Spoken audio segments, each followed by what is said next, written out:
Hey guys, welcome back to another one. This is another Theta update video, and if you like this content, please like and subscribe to the channel. It does mean a lot. Alright, in today's video, I am going to show you how to utilize the Meter Passport Bridge to move assets from one chain to another chain. And in particular, I'm going to move some assets from the Binance Smart Chain over to the Theta blockchain. So there's a couple articles out there about how to do this from Theta and also Meter. I'll use the one from Meter. This is their Medium article because it gives a little bit more data for something in particular. So the opening chapter of Theta DeFi book. Theta mainnet bridge is now live. And you can see the supported assets. There's actually quite a bit. T-Fuel, Wrapped Ethereum, Wrapped BTC, USDC, and so on and so forth. There's a lot of them. And the participating networks, Ethereum, Binance Smart Chain, Moonriver, Meter, and Theta.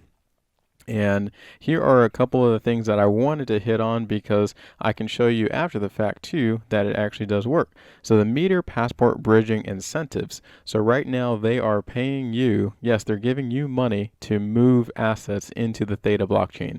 So after this video, I will get a little bit of Volt, and that is just the Meter Passport and Theta. They are paying individuals to, bring money into the Theta blockchain. It is incentive and liquidity is key here. That's why they're paying people. So the details below, from Ethereum to the Theta mainnet, they are giving you 100 Volt. And I will tell you that this is an expensive transfer, so I don't think the 100 Volt will cover the cost of it, but they are giving you money back. So you will not have to pay as much to interact with the Ethereum blockchain. But other supporting networks, to include Binance Smart Chain, which I'll use today, will get 8 Volt per transfer. And the payment method is Volt, and it will be dropped into your wallet afterwards, and I will show you how to do that. There's a couple caveats here, and then the rest is about the Meter IO. I have a couple videos. If you're curious about Meter, check out the videos, and I can get you up to speed on that. All right, so how do we do this? Here is Meter IO, the website to get this done.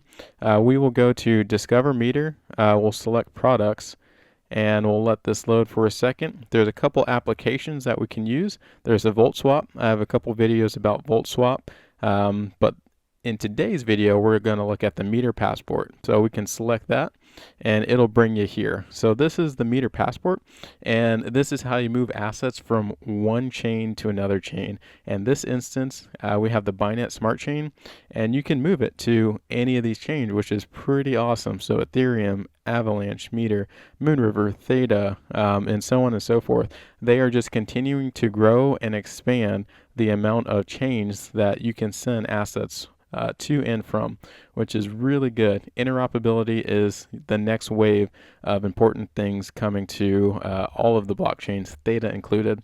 So in this instance, we're going to move from the Binance Smart Chain over to Theta. And right now I have a balance of about 0.1, and I will move over, let's go 0.05. So I want to move about half of this over to the Theta blockchain, and I'll check the box. I want to send funds to my address. There is a little bridge fee here, so make sure you're accounting for that, and we can start the transfer.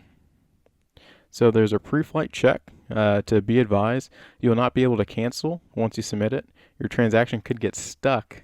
Funds cannot be returned if they are sent to the wrong address, and the transaction fee may be higher than expected. And all I will do is I agree. So it'll bring up MetaMask here.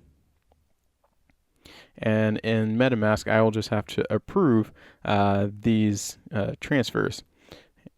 So here is the estimated fees. Once again, I'll select confirm.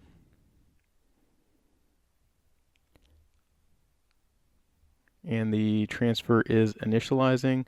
The deposit is pending at this time.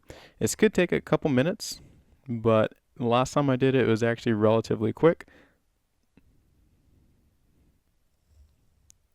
All right, guys, so I waited about 10 minutes and I did not follow the instructions. I actually did refresh the page and I left the page as well. I did both of the things I was not supposed to do. But I went over to the Meter Passport wallet, and you can open a new tab right here. You can just click on this link over here and open a new tab, and it'll bring you to the Meter Passport wallet. And once you do that, you can change from the Binance Smart Chain to any of the accepted chains. There's Ethereum, Meter, like I was saying earlier, and I switched it over to Theta. MetaMask is going to ask you, are you sure you want to do this? And I will say, yes, I want to switch networks. It'll take a second to auto-populate. And after everything loaded, I saw that everything did indeed move over. So the BNB from the Binance Smart Chain is on Theta. I have that 0.5 that I did transfer over, about 27 bucks. So unfortunately, I was waiting there for about 10 minutes. I was giving it as much time as I could, and look at that. We have 8 volt as well. So just like the incentive said, for transfers into the successful transfers into the Theta network using the bridge, you will get 8 volt per transfer. All right, guys, so in summary, I just wanted to show you how to use the Meter Passport and how to use the Meter Passport bridge in particular, moving cryptos from one chain to another chain. If you like this content, once again, please like and subscribe. I'll see you on the next one.